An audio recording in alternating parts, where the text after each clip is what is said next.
رسالة موجهة للحكومة المصرية والشعب المصري. بالنسبة لهذا الشاب اللي كان طالع عنا مظاهرات بسوريا، هذا الشاب فلسطيني الجنسية وليس سوري، وهذا الشاب أصلا كان تابع لفلول النظام السابق، وهو ما بيمثل غير نفسه وما بيمثل إخواتنا الفلسطينيين. وطبعا الجهات السورية عنا تعاملت مع الوضع، تمت معاقبته هو والخمس أشخاص اللي كانوا معه. نحن شعب مسالم وبنحبكم كتير، وعمرنا ما ننسى أي شيء أنتم قدمتوه مشاننا، عمرنا ما ننسى أي وقفة أنتم وقفتوها معنا.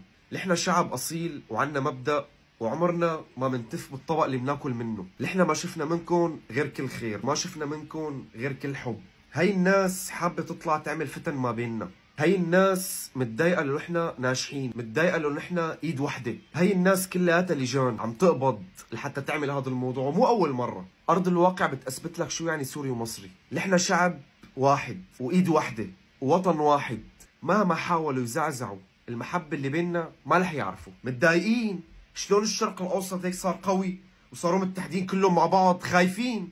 هاي الفتنة رح تضل موجودة، ولا ننسى إنه هاي علامات يوم القيامة الكبرى. انتوا وقفتوا معنا كتير وساعدتونا كتير. ماشي نحن كنا عايشين بشغلنا وتعبنا، بس شغلنا وتعبنا ما كان له لازمة لولا حبكم، لولا معاملتكم، لولا دعمكم لإلنا. حنضل طول عمرنا اخوات. انتوا شعب ما شفنا منكم غير كل الحب والاحترام. انا بعتذر عن الشعب السوري كله، والشي اللي صار والله فتنة، والله العظيم يا جماعة فوقوا، هي فتنة بدهم يوقعونا بين بعضنا. مو حابين يشوفونا متحدين مع بعض، لأنه نحن إذا اتحدنا رح نمحيهم. أنا بنزل الشارع لما بخش محل، السلام عليكم، بتعامل مع مصري، فصاحب المحل بيتعامل معي عادي، تفضل، ماشي عينيا، وبديني حاجتي. عارف لو فلتت مني كلمة وعرف إن أنا سوري، إيه ده؟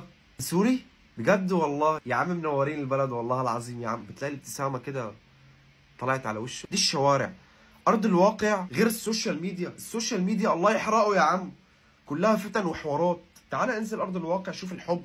انا بعتذر لكل اخواتي والله العظيم، احنا ايد واحده وشعب واحد، ومهما عملوا والله العظيم ما هيعرفوا يفرقوا بيننا. سامحونا اخواتنا المصريين، حقكم علينا. ما في سوري عاش بمصر وشاف معامله المصريين وحب المصريين لإله واسترجى انه هو يحكي كلمه واحده غلط. هيحكي غلط ليه؟ ما شاف غير كل شيء حلو يا زلمه، ما شاف غير كل معامله حلوه، ما شاف غير كل حب واحترام. وان شاء الله يجي يوم من الايام ونعرف نرد لكم ربع، بس ربع الجميل اللي انتم عملتوه معنا.